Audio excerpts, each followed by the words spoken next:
and Fine Arts in the city.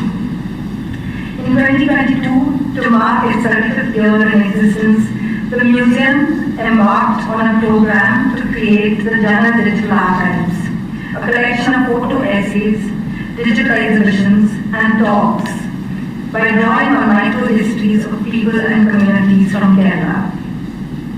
The archive also takes contributions, and we are happy and proud to announce that we've been gifted a wonderful collection of photographs by Robin Jeffrey, and these form the starting points of our inquiry together this season of Jana Talks. Today's talk is special. Every year now, for 3 years in a row, we've collaborated with the All Living Things Environmental Film Festival, and the work on the Jana Archive, the part of it that moves towards environmental history, has allowed us to collaborate with the All Living Things Environmental Festival, especially to bring you a keynote lecture at every festival dates. So that 5th and 6th today, yesterday and today, we have been screening all deaf films, and alongside that is collateral programming we have today's lecture. Today's lecture is titled Response and Resistance, Understanding Alappad from Within, and our speaker for the day is Ayana Krishna D. A little bit about the talk. The Save Alappad Movement arose from an ecologically vulnerable coastal village in Kerala, where decades of beach and sand mining have transformed land, livelihoods, and everyday life. This talk examines the movement from within, tracing the varied and sometimes conflicting perspectives of residents and protestors.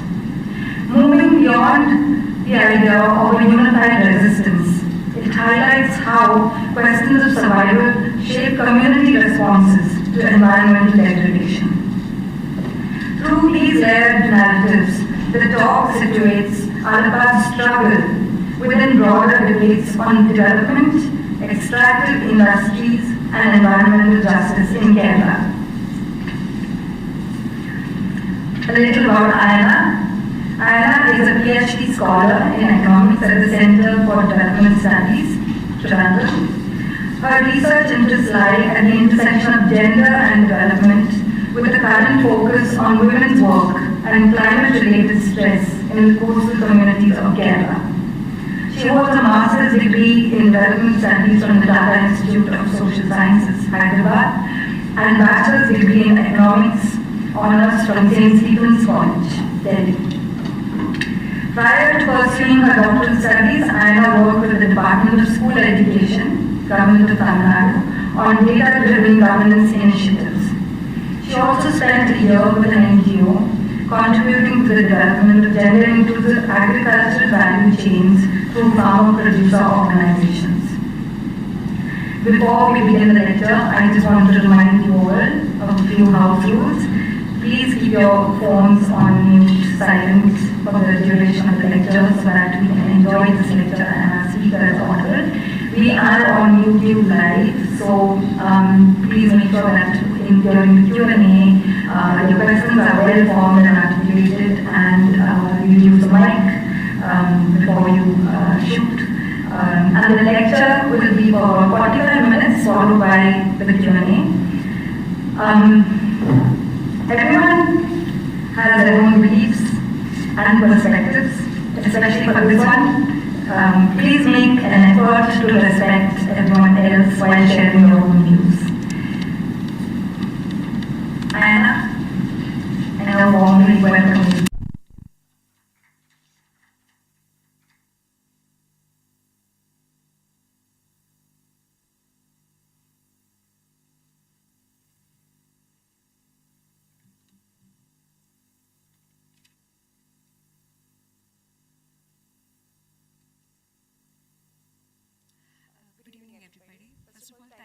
For the opportunities for someone who has been following the also sometimes it's a real pleasure to be here to be delivering this lecture today. So, as said, the talk of today's title, Response and Resistance, Understanding Alappad from Within, the focus on the Save Alappad Movement. As you all know, various environmental movements of India's history, there is rich literature on environmental movements, global So when it comes to environmental movements in India, the literature kind of broadly and a little bit crudely sometimes, if you have to broadly categorize it, it is said that Indian environmental movements are more people-centric approach compared to its Western counterparts, where those movements are said to have a nature-centric view in terms of where the discourse is largely based on the idea of conserving a more pristine environment. But when it comes to Indian environmental movements, there is a certain stress on reclaiming lost space of people, their rights, their right to a particular way of life, which is shaped by their immediate environment at that point. Just to set the context in terms of literature, drawing in Guha's conceptualization of environmentalism, his popular argument around Indian movements is that he kind of classifies all the third world environmentalism stems from the questions of equity, which is what sets it apart from its Western counterparts that we have seen properly.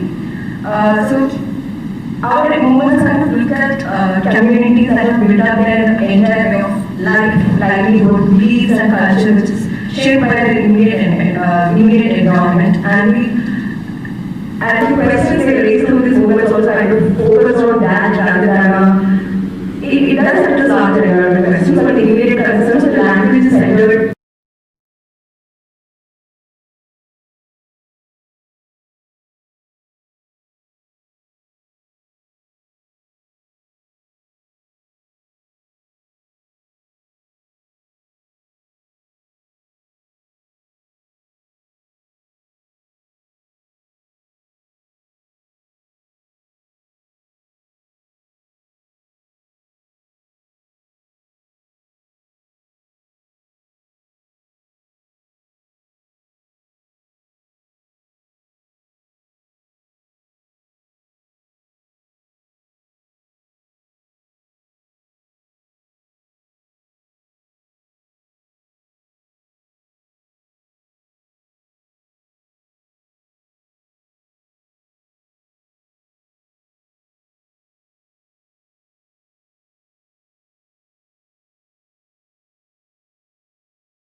A company named FX and Sons was established and mining officially began in this area. In 1956, this company was taken over by the Kerala government. In 1971, as you know, all the mining enterprises were taken by the government by an entry to private agents.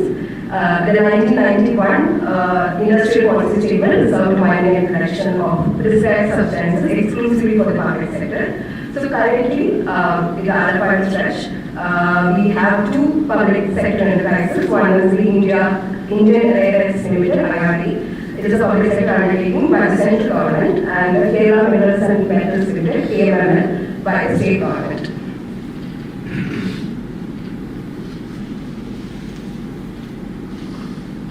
This is what we already discussed. It is going to have which was currently mining done by IRD and KMML. So, as of now, IRD is one that is active mining in the area.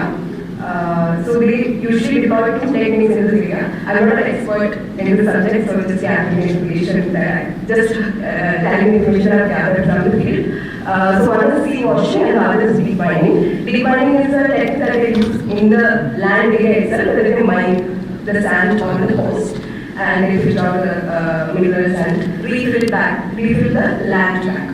And sea washing is when during waves and tides, since minerals are denser than the normal sand, it gets heavily accumulated along the coast, and this sand is used in the technique of sea washing. And sea washing is known to be a more intrusive or invasive way of mining or extraction. And even when the Save Alappad Movement broadly called for an end to mining in the area, they were specifically referring to the sea washing technique. And even in 2019 was the midpoint of the Save Alappad Movement, if you have to probably say it as an end, peak, and kind of dying down phase. IRD had agreed to stop sea washing in that area. So when I was doing my field work in 2020, IRD wasn't doing sea washing, they were already conducting deep mining in the area. And KMML was not doing any active mining in that stretch, and currently also they are not doing. KMML is actively doing sea washing in the Panala area, which I asked you to plot in the map, which is next to Alappad. The sea that currently doesn't know the revenue waters, so I don't think KMML is doing sea washing. In Panala makes a difference to the people of Alappad, the coast and the current and the sea, and everything reacts to the same process. This is the Bachelor area, this is where the deep sand mining was happening. I mean, it is still happening. Carried out by IRD. Yeah, you can see this is clicked from the cars, that's where the exhibition. I was allowed to click a lot of pictures in that area because the 2020 was the time when the protests had a lot of visibility, so they were very suspicious of anybody with a camera in that area. So I couldn't get a lot of pictures from there. This is already why I managed to get from that area.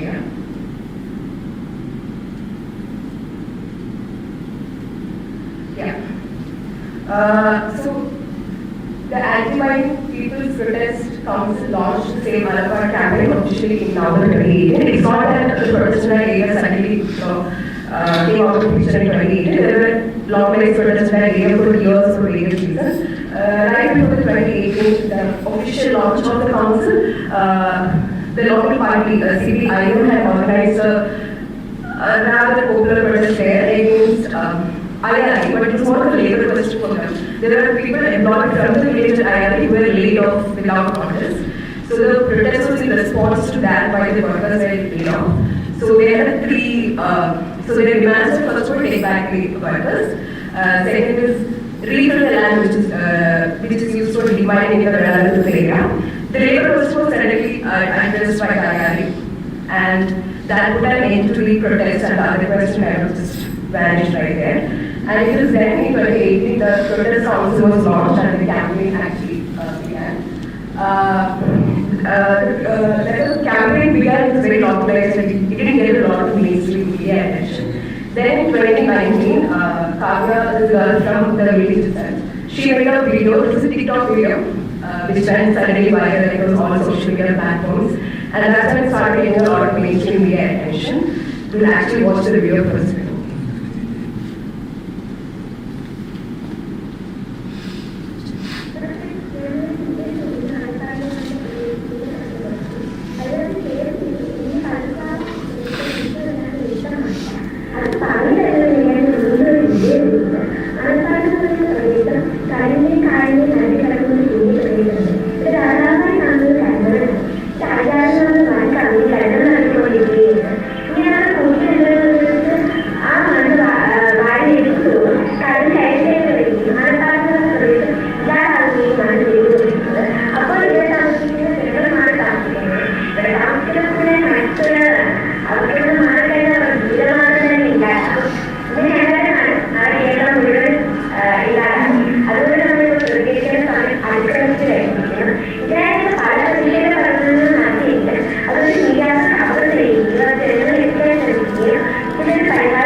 അതുപോലെ ദേവീചരൻ ഇന്ന് Guinness record നേടിക്കഴിഞ്ഞ് 13 kilometre കഴിഞ്ഞ കാലത്തേക്ക് കായലിലൂടെ നീക്കി.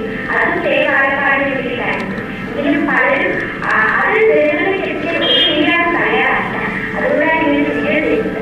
കഴിഞ്ഞ പ്രളയത്തിൽ രക്ഷിക്കാൻ അടിസ്ഥാനമായി ഉണ്ടായിരുന്ന മത്സ്യത്തൊഴിലാളികളായിരുന്നു. ഞങ്ങളെല്ലാം രക്ഷിക്കുന്നത് പ്രതീക്ഷ ഇപ്പോഴും ഉള്ളതുകൊണ്ടാണ് ഞങ്ങളിങ്ങനെ വീഡിയോ ചെയ്യുന്നത്. ദൈവം മാക്സിമം ജനിച്ച മനുഷ്യനെ മരിക്കണം, അത് ഞങ്ങളുടെ ആഗ്രഹമാണ്. അതിനു വേണ്ടിയിട്ടാണ് ഞങ്ങൾ ഈ പോരാടുന്നത്. ഒരു മണ്ണിന് വേണ്ടിയിട്ടാണ് ഞങ്ങളുടെ നാട് നശിക്കാൻ പോകുന്നത്. മാക്സിമം ഷെയർ ചെയ്യുക. Save Alappad, stop mind.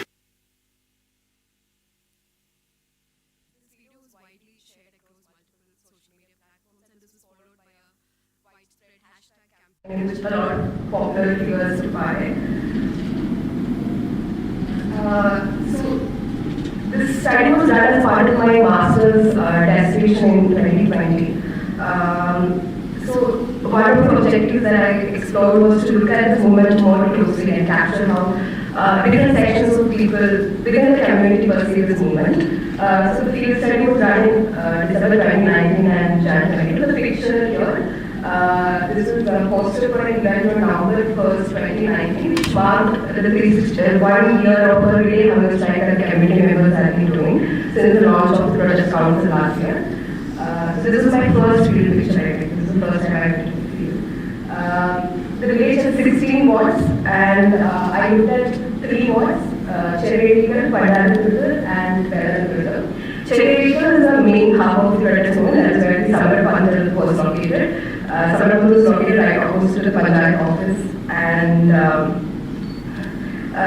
then there is Bachelor. Bachelor is mostly, and it is still the active mining site in this area. And families in that area face a direct consequence of mining, and these are families who are planning to move out of the village in the near future because they have to give the land to the IRA very soon. Then the third one is Padalapur lies in between. The employees of IRA from Alappad mostly reside in Padalapur and Padalapur areas.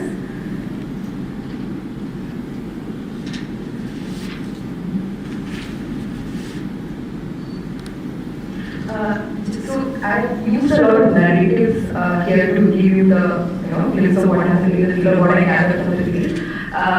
Since I went at a time where the protest had a lot of visibility, there was a lot of suspicion from both sides. The IRA came and officials were elected to talk to me, and even people were elected to talk to me because the moment I go to the form change household, they think I'm from IRA doing some survey for them. So it was I couldn't get any digital recordings, no videos or photos that much because it did make them very uncomfortable to talk to me then. So these narratives are not from direct transcripts. These are from my field notes. So I'm very aware that there can be this listener-wise I was actively doing at that point of time. And then not very Malayalam it was translated, so please keep that in mind. One phrase that I commonly take across from most of the conversations I had is living in constant fear. Especially people of a certain age group, about 40, they have seen how much of the land has, how much sea has come in towards their land, how many rows of houses were lost. That is their lived memory. So this is a common phrase that kept coming in the conversation. We live in constant fear. We don't know when the sea will come up to my house, or my house will be the next. The sea has taken away so much land. Now the sea is right next to my backyard. There used to be so many houses behind mine. And they also since Alappad is a coastal village, so majority of the population is fishing, and they belong to the Araya community. And so there's a growing unfamiliarity, and this is interestingly said by both men and women. Coast, as you all know, is a very gendered space. So men usually talk about the unfamiliarity they face at sea when they go for fishing. And women talk about unfamiliarity they see the coast, how much the coast is changing, how much that space is becoming unfamiliar for them. And the movement for them asserts their right to their own land and only way out to them getting displaced to their mainland. The direction is we want to die in the same land we were born. No one can take away that right from us. all children have a right to their parents' land, so we also want our children to have the same right. We are denied that right because we were born on sands which are valued at market and hence sealed by some others. Our entire community is getting destroyed for a few others. This is a shoreline protection map from 1968 to 2007. I'm sorry, the resolution of it. You can see I hope you can see the red line, which is 1968 marker, and there is one red at the end, that is 2012 marker. 2017 is very close to that line, a little inward, because the cost keeps changing and it depends on which season we are looking at it also. And there are various accounts of how much land has been lost, but on average, it is said that 50 years ago, it was 89.5 kilometers square of land that we were looking at. It is now reduced to 7.65 kilometers. This is a 58-year-old female respondent whose son-in-law is employed at IRA. This is a cherry. She says, even if I'm old, I want to live peacefully and die with a satisfied mind. People say they promise rehabilitation and compensation, but I cannot accept living in a new environment. No form of compensation can be compensation for what we are suffering from. And since I prompted a bit about her son is working at IRA, how do you see that? She's like, my son-in-law takes salary from IRA, so I can explicitly show support to the protestors, but I do hope that the mining stops and I get to die where I was born. They are protesting for an unachievable result. It is a hopeless situation for many of us. So the support given. Yeah, so this is from the Save Alappad. I had done a group discussion on multiple days at the father. There is a repeated idea of a negligence that comes from them, and they perceive government or since both of these are public sector and private, they perceive government as an external agent with conflict and interest as to them. So that's why repeated meetings of negotiations never saw any common ground because there was this distrust that was already built within the community and the officials coming. And the location of the Save Alappad was, since it was a long stretch of land, so each ward is just back-to-back lines stacked against each other. So Chennai is technically a bit far from the current active mining site. But when I asked about this scientifically chosen, first of all, it was in the current mining site. There's a lot of ground resistance that you have to deal with when it comes to a long-term popular movement like this. And second, most Chennai saw was the main support hub of the movement because Chennai was an area which cable and already surveyed. So once the active mining by IRA comes to a different phase, then cable will start commencing its operation in Chennai. So these people had an active interest because if the sees a result, their hope was that they could continue to stay in the village. And that's why Chennai, out of all the places, was the strongest support for the movement throughout.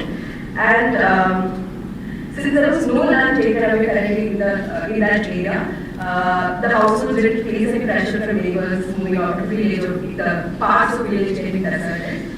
And the majority of people in Chennai were dependent on fishing, so it was very important for them to protect their coast, their way of life, and the question of displacement was way unthinkable for them at that point.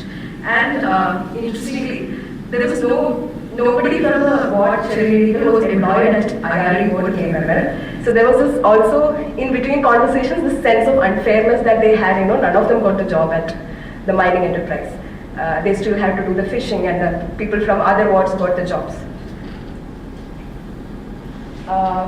Some narratives, everyone thinks that our community's livelihood is fishing, we are uneducated and cannot understand things. This is just to throw some light on the idea of negligence and how they perceive the marginalization that we refer to in theory.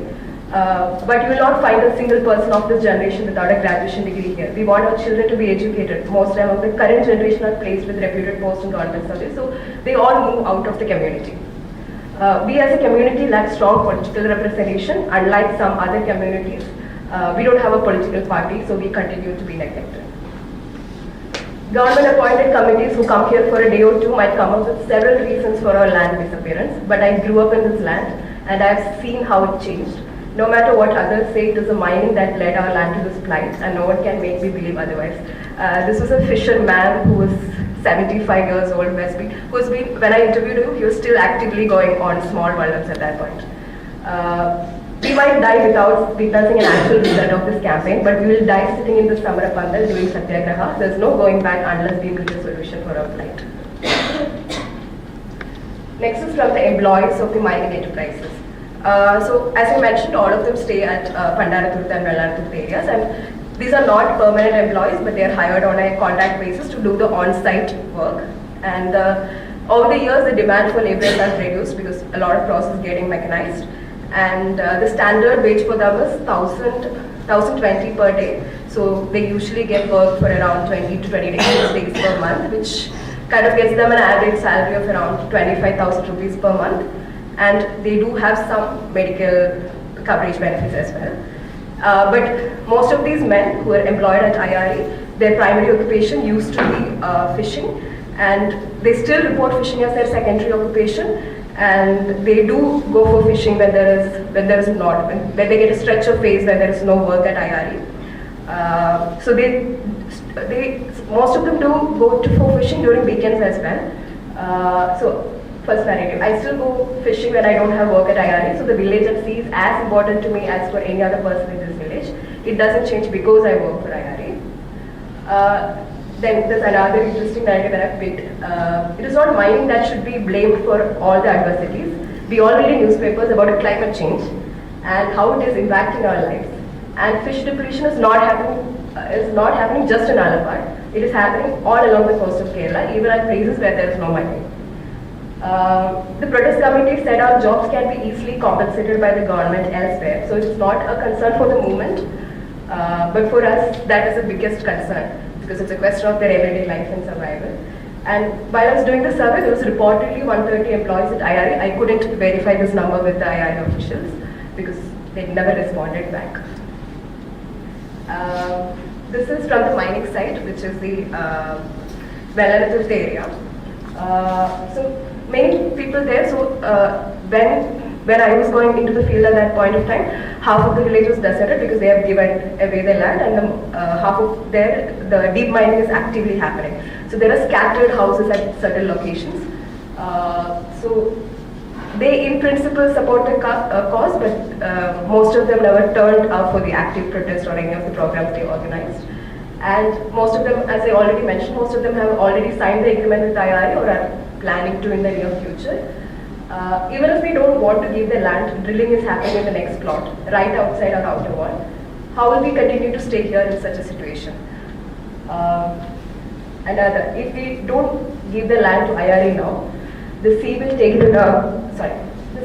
in a few years' time. So in this, I think this was one of the most difficult areas for people to open up about this also. This because the movement was quite popular at that point of time, there was visible tension in opening up about or talking about the movement. One of the, there's a female shop owner in that area that she said people were reluctant to buy things from that shop because she once publicly showed support to the protest and went to a gathering in the Samarapandal, and ever since then the local residents in that area were scared to come to that shop because that would be read as support to the movement there. And this comes from the fear that there were instances where the company, which is IRE, refused to take the land or quoted low prices to people who initially strongly stood against giving the land or expressed concern with it. So when the surrounding areas get deserted, these people don't have an option, so they do try to sell away the land. And when this happens, there is a rule with which compensation is paid, but there is an active negotiation also that happens. And it is this fear that actively stops from physically turning up for these protests half the time. And some cases, they also reported cases where people who participated in the protest initially were targeted in other ways in terms of they faced issues with passport verification and ran into other problems which can make their life difficult on a day-to-day basis. And since this area currently comes under IRE zone, they can't even avail bank loans based on keeping that land as collateral. So their only way is to sell the land to IRA and get the compensation, but their active participation or any visible form of resistance can get them into difficulties, is what was reported from the field. And on off record, I spoke to a couple of IRA officials at that point of time. This is completely not on record, and that's why I couldn't write it. So the general perception is what is offered in Alappad is one of the best compensation packages that the country has seen, and technically it is correct. Like in terms of monetary value of land offered, it is one of the best packages that the government has offered. And since the compensation amount is already high,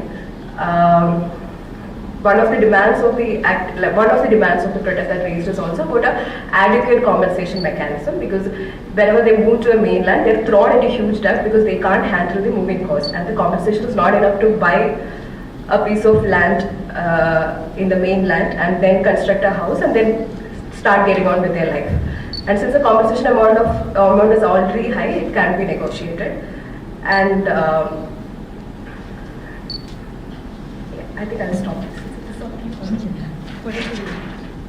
Yeah. Okay, so this is the well-analyzed area. This is an Indian Express sourced image. You can see this side is the backwaters and that is the sea. There were households there before, and you can see the temple there in the bottom right corner near the lorries parked. And that is the only public spot left in that stretch. And the houses start way beneath that. Yeah, so from the narratives, as it is clearly seen, we can see three broad pattern of responses. We saw narratives from Cheryadika, which is the strongest support hub for the movement. So they're completely in support of the movement and hold the opinion that mining should be completely banned to protect the village, even though that is what is raised by the movement. Their demand charter is more nuanced. They are trying to bring about, like, the complete ban is on sea washing and not deep mining, and they have demands on continuing mining by actively taking measures to protect the coast by like seawall and bridges. And secondly, we saw the employees of the mining enterprises. We saw a lot of very interesting mixed narratives of who question the relevance of such a campaign, because the trade-off is of highly valued rare earth minerals which needs to be mined at whatever cost. And lastly, we looked at the people from Ayana living close to the active mining location who have decided to leave their land because they do not have any viable alternative, and generally they expressed a very disassociated feeling with the protest because they didn't see it would bring any active change to their near future or expectation. And Save Alappad Movement, since we started with the context of environmental movements in India and how literature broadly sees it, this is an example of what it is called as a new social movement within environmental movements as well, where it is claimed and projected to be independent to conventional political institutions, or in other words, they are more autonomous movements than what we have traditionally seen in terms of labor movements. Then it is organized mostly against the state, and there's a more informal organization. It is very populist in character, have gained substantial popular support through mass mobilization, media, social media, otherwise. And the movement, continuing from what we started with, where Indian environment movements usually focus on the language of rights, we can see the same here as well. It uses the language of right against a development agenda and resource extraction that threatens their way of life. This completely comes from the narratives that I got. It is not a theorization that I'm conveniently drawing. To conclude, just to, since this entire narratives came from pre-COVID, so the fieldwork was done in January 2020. And right after that, they had planned for a huge secretariat march, which would, because that period was also marked the end of 1 year of relay hunger strike, which didn't lead to any tangible output at that point of time. So they had planned a secretariat march in March 2020, and it didn't happen not just because of COVID. It didn't happen because they couldn't mobilize resource to do that kind of large-scale event. And then, of course, March 2020, we saw the COVID lockdown, and there was no scope for any mobilization as such. And the Samara Pandal had to be dismantled during the COVID lockdown. And what came out of the movement, so the active demand charters, none of it were met, none of it were actually, there wasn't even a space to negotiate it for them. But we could see a community coming together, and there was a new way of articulating the entire problem. Like, they lived with it every day. This was their everyday reality. This protest gained visibility, brought in certain languages, for the good or for the worst. It brought visibility to the question. There were new questions asked, and there were entire generation of people like Kavya who saw the problem in a different way and articulated in a language different than what her parents did. And secondly, it was during the protest that IRE stopped sea washing, at least in the area, but KMML continues to do it in the Panmana area. And that's when also they reached the agreement. So by principle, when you do deep mining, IRE, in the agreement, they are supposed to take the land, do the deep mining, and refill the land and give it back to the owners. This has been the agreement, but it wasn't happening till 2019 because none of the explanation was that none of the people who have relocated want to come back to the village, which was refuted by narratives.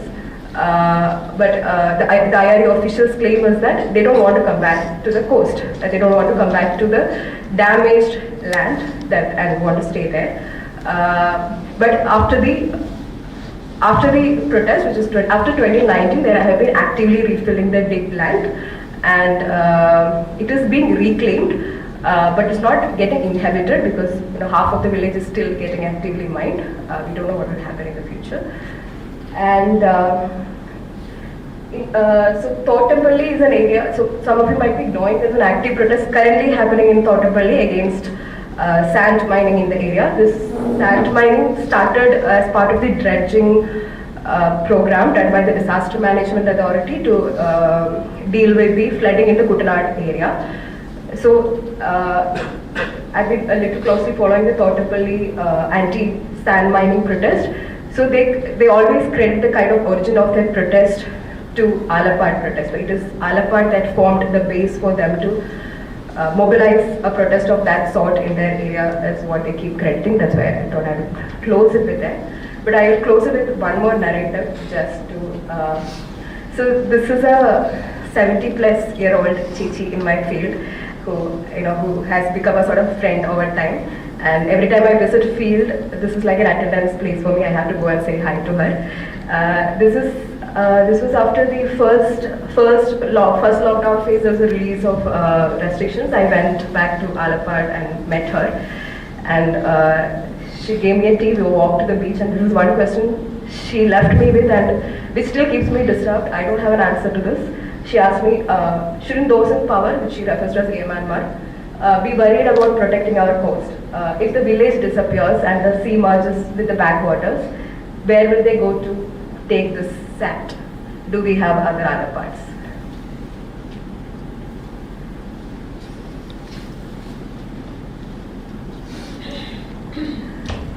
Thank you for listening in, and thanks to the people of Alappad who have put in the time and labor to educate me first, and whatever I have presented is what comes from them. I'm just putting it out there for you. Thank you. And Ayana, stay there. We're going to take a few questions. I request everyone once again, for those of you who missed the beginning, the introduction of the program, I would request all of you to please take the time to frame your question well, so that when you go on the mic, you are articulate and you are respectful of all the different perspectives around this issue. It's a sensitive topic, we know that, and it's going to polarize even this audience, even though we're supposedly a bunch of people who've come together for the environment. So please raise your hands if you want to ask a question. There's everything from coastal commons to the methodology that you can cover in your question today. So please let me know, raise your hand, and I'll pass you the mic. We are being recorded, so please ask your question with the mic in your hand.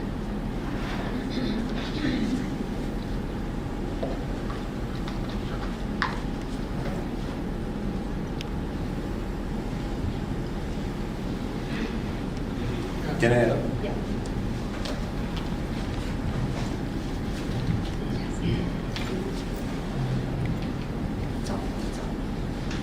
The director has been warning us for quite some time that we should be very polite, right? Anyway, your presentation was was very interesting, and at times I felt very touching also. I've seen another video in which there was a smaller girl, this is slightly bigger girl.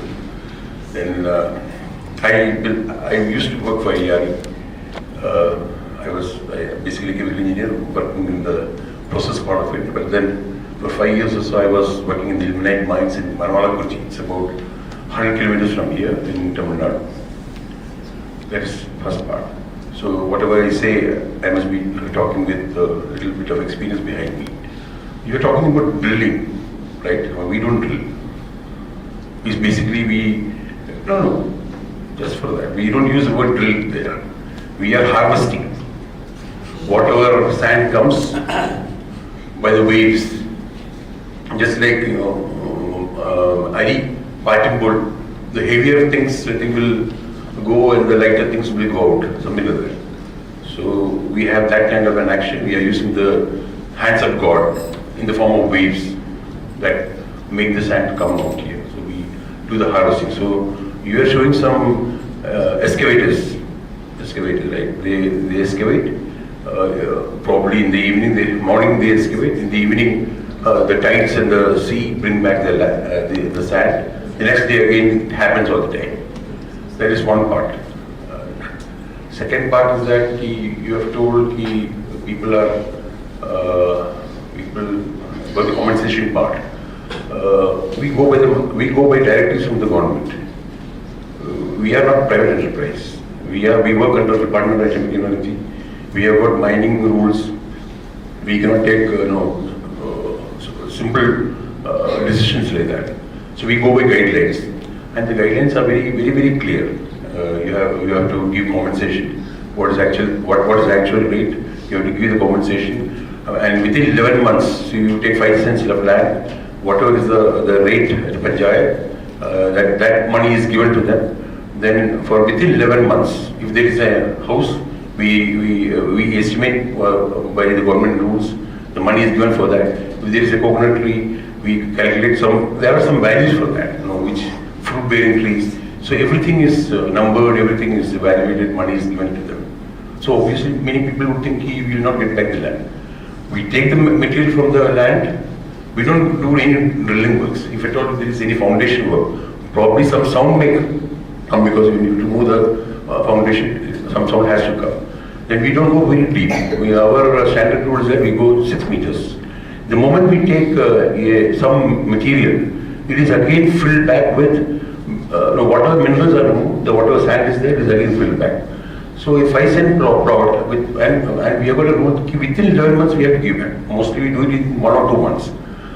So we give back the land, and you must be knowing about radiation part of it, right? So that radiation part, whatever radiation was there resident, that is removed and we give Pakka land. So over the centuries, people were staying in this radiated land. But then God has been kind. We don't have any untoward incident with respect to that.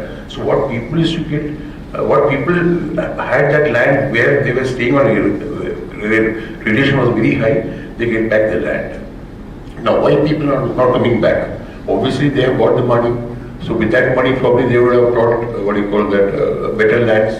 And IRE, I believe, and I have seen, if you visit IREL, in the presence of IREL, nearby villages, a lot of roads, a lot of community halls, everywhere it has been built. So, and I'm not trying to refute that. Obviously, that particular village, because of a narrow stretch of land, with the land getting shrunk over the years. This has happened everywhere. In Manala also we had the same talk. So we are so very patient. I mean, if there is a resistance, we don't go and fight. Many a time, many of my people or people like us, I have not been beaten, but there have been several instances where people have been beaten, and we don't fight back. We just take the blows. So obviously, people with that kind of attitude, or people with when somebody comes and asks, when somebody makes a video film, obviously they go by the histrionics, and obviously we'll never fight because we go by guidelines. We cannot take anything. We are not gundas. You understand the point? I am not saying the other side is gundas, but then if they come, if they are virulent in their protests, we'll listen to them with a lot of patience. Anyway, the presentation was extremely good, and you were talking about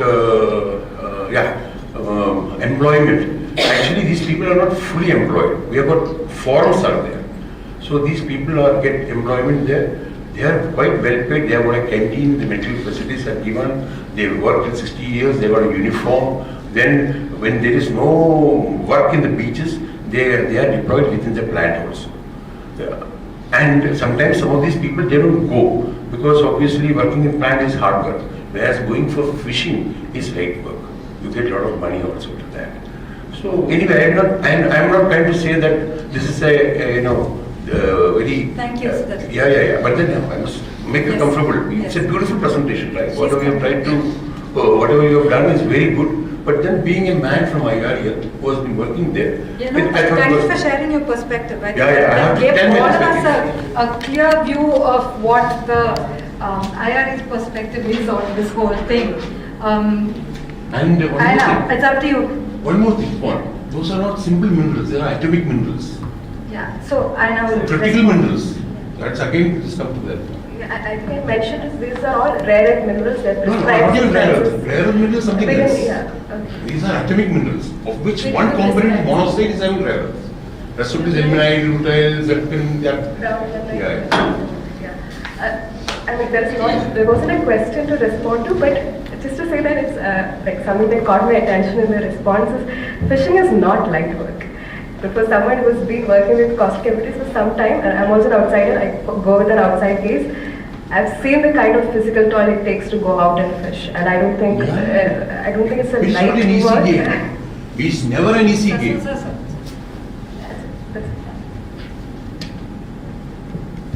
Anyone else? Jeffrey.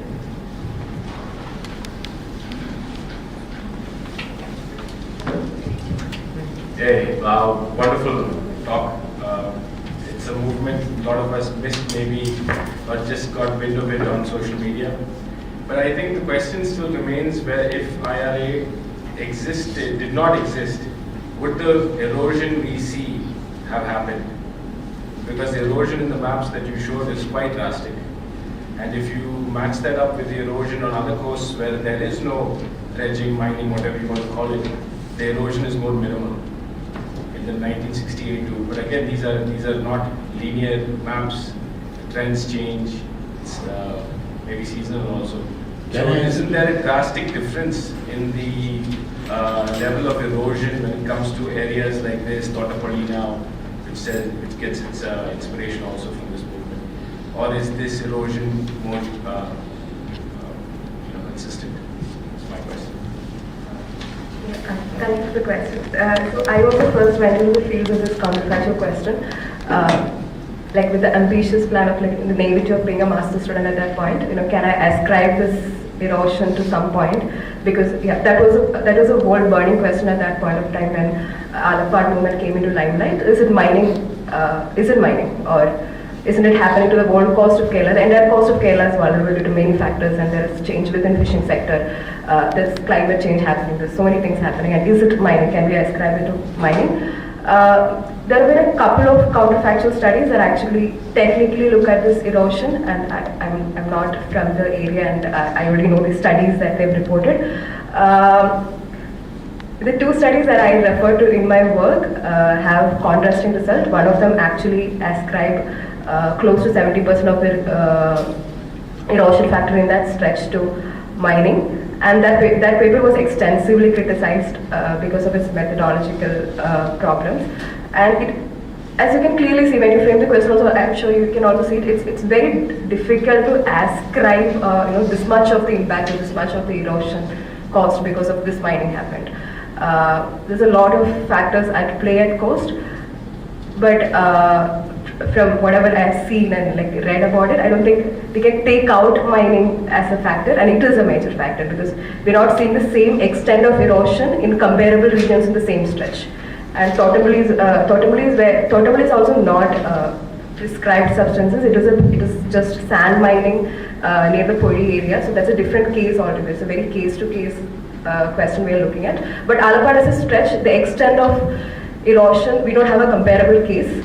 So I think we can safely conclude that mining is a major factor at play there. I think you've forgotten about tsunami. Any more So questions? that has shifted sands. That has happened across the coast. Tsunami was not Deposit and erosion has happened across the coast. It's in comparison to the extent on other parts of Kerala's coast that there is this figure that she showed us that was much more. Any more questions? Yeah. The altered crowd agrees with Ayana, and we have no. Yeah. We are about to go into our session of screening for the All Living Things Environmental Festival. But before that, we'd like to thank Ayana. Please don't leave the stage. Just quickly thank you for putting together this very relevant, because from yesterday's session of screenings that we had, some of you were there and some of you are new today. But this was the topic: who's development for whom and who's making the decisions. And this is exactly what we were talking about yesterday. So thank you, Ayana. Thank you so much for agreeing to do this lecture and bring us voices from Alappad. We'd like to just mention our CSR partner, Georges Foundation, that supports the Janam Talks, and is really the reason why so many things have happened here at the museum on environment.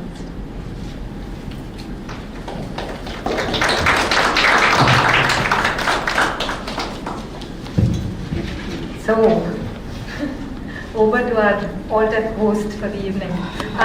Whoever's new to the Kerala Museum, I'm Aditi Zacharias. I'm the museum's director.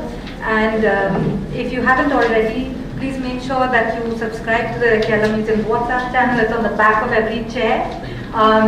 You can scan the code.